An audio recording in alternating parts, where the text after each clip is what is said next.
Welcome to the deep dive. Today, we're really zeroing in on a specific personality type. That's right. The one known for being quick-witted, loving a challenge, the debater. Exactly. And actually, a quick note first for the listener who sent their sources in. Yes. Important clarification. You mentioned ENFP, but the descriptions you highlighted, they actually point straight to ENTP. Right.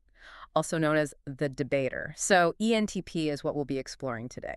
Correct. And our goal, really, is to unpack this type. Yeah, we want to go deep, look at the core traits, the strengths, which are considerable, but also the potential challenges. And how they show up in relationships and careers, and maybe most importantly, some real strategies for growth.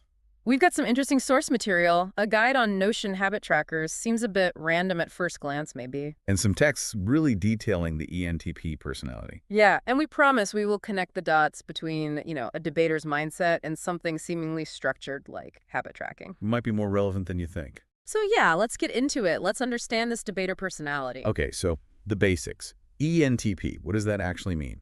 The letters give us the framework. Right. E is for extroverted. Yep, energized by interaction, the outside world. N, intuitive. Meaning they're focused on ideas, possibilities, the bigger picture, not so much the nitty-gritty details. Precisely. Then T is thinking, decisions based on logic, objective analysis. Okay. And P for perceiving. Which means they like to keep things flexible, spontaneous. They prefer keeping options open rather than making firm plans way in advance. And the source material really nails this vibe, doesn't it? It mentions their love for intellectual challenge, rapid thinking, and bold communication style. Absolutely. You can almost picture them, thriving on that back and forth, thinking super fast on their feet. It's a real driving force. Okay, so those are the core components. Let's talk strengths. What really makes them shine? Well, first off, they are idea machines. Seriously. Generating new concepts, thinking outside the box, that's their playground. So great for brainstorming and innovation. Definitely. And they're natural arguers, or maybe debaters is the better term. They love to challenge viewpoints. But is that always about winning? Not necessarily, and that's key. Yeah. Often, it's more about exploring an idea from every single angle, poking holes in it, testing it. So disagreement can actually be like a way to learn together, almost collaborative. For them, yes. It's about refining understanding in real time. And this mental agility, plus they're often quite charismatic and energetic. Makes them persuasive, I imagine. Very. They can articulate things with real conviction, real enthusiasm, which is why you often find them thriving in dynamic, innovative settings. Places where new ideas are welcome, things aren't too rigid. Makes sense. But I can see how some of these strengths might have a shadow side, too. Like that love of debate. Could that come across badly sometimes? It absolutely can. What feels like playful sparring to an ENTP might just feel, well, argumentative or difficult to someone else. Especially if the other person isn't up for that kind of intense back and forth. Exactly. And that amazing ability to generate so many ideas, sometimes that makes it hard to actually follow through. Right. The classic challenge. Too many exciting paths. Which one do you actually walk down? Yeah. Paralysis by possibility almost. Yeah. And the sources also hint at another challenge. That strong thinking preference. Meaning logic rules, maybe sometimes at the expense of feelings. It can mean they might overlook the emotional side of things, not because they don't care, necessarily. But just because their default processing mode is so analytical? Precisely. They might need to make a conscious effort to tune in to that emotional frequency. Yeah. And then there's the boredom factor. The enemy of the debater. Pretty much. They crave novelty intellectual stimulation. So routine, long-term slogs. They can lead to distraction, jumping to the next shiny new thing. Okay, I'm starting to see where that Notion habit tracker guide might come in handy now. Exactly, providing some structure for those longer goals. So how does all this play out in their personal lives? Relationships? Well, they bring a ton of energy and fun. They love deep, engaging conversations. Intellectual connection is huge for them. Need someone who can keep up, mentally speaking. Definitely. And someone who appreciates their independence. But that potential blind spot around emotions, that can surface here. So needing to actively work on reading emotional cues, maybe? Yeah, it's often more about developing that skill than a lack of caring. Got it.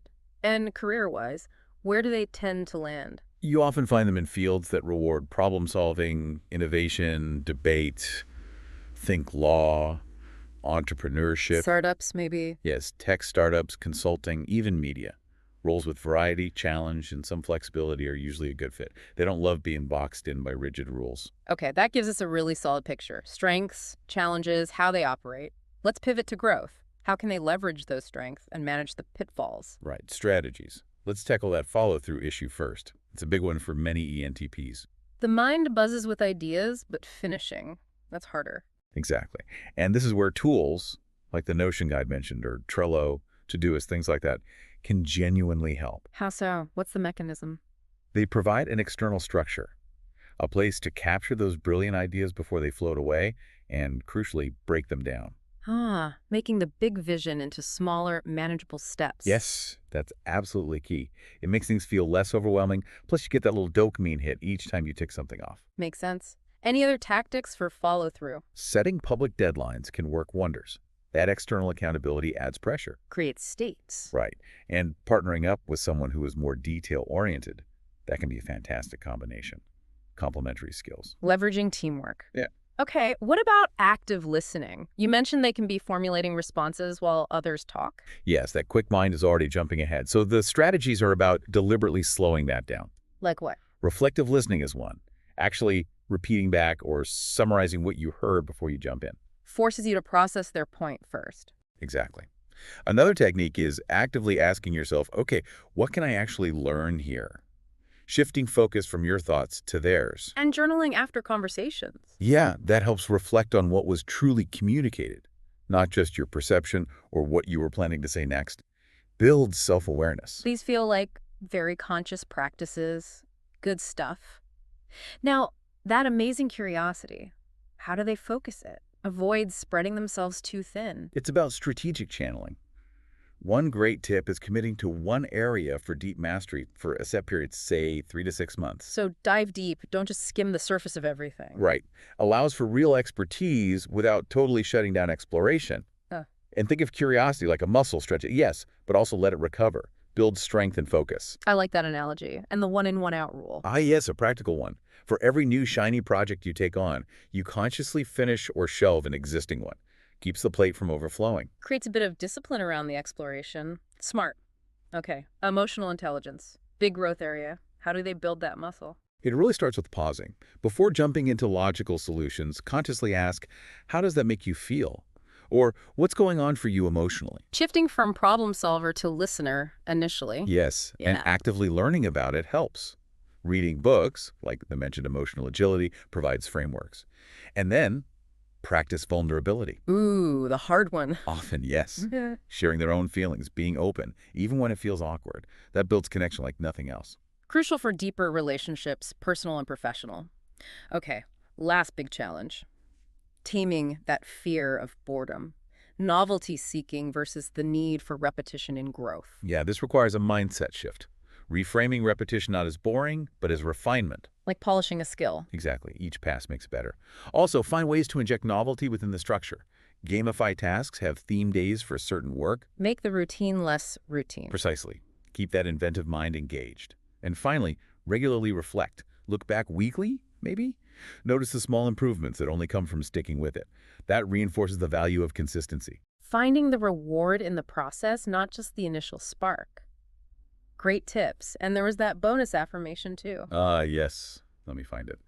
My energy is infinite when I focus. I can challenge others without needing to win. Curiosity is my superpower, but so is commitment. That really wraps it up nicely, doesn't it? It totally does. Energy is infinite when I focus. That's harnessing the power. Challenge without needing to win, that's maturing the debate style. And curiosity is my superpower, but so is commitment. Balancing exploration with follow-through. Perfectly put. It hits all the key growth points we discussed. So wrapping this up then, the debater, the ENTP, brilliant, curious, innovative. Absolutely. Huge potential. Yeah. But with potential challenges around consistency, focus, sometimes emotional awareness. And the strategies we talked about, using tools like Notion perhaps, active listening, emotional intelligence work, they're all ways to amplify the good and manage the tricky bits. Yeah, it's about integration. Using structure, like that tracker idea, not to stifle creativity, but to actually channel it more effectively. Yes. Make those brilliant ideas really land. Makes total sense. It provides that scaffold, maybe? Good word for it. A scaffold for their creative energy. And it leaves you thinking, doesn't it?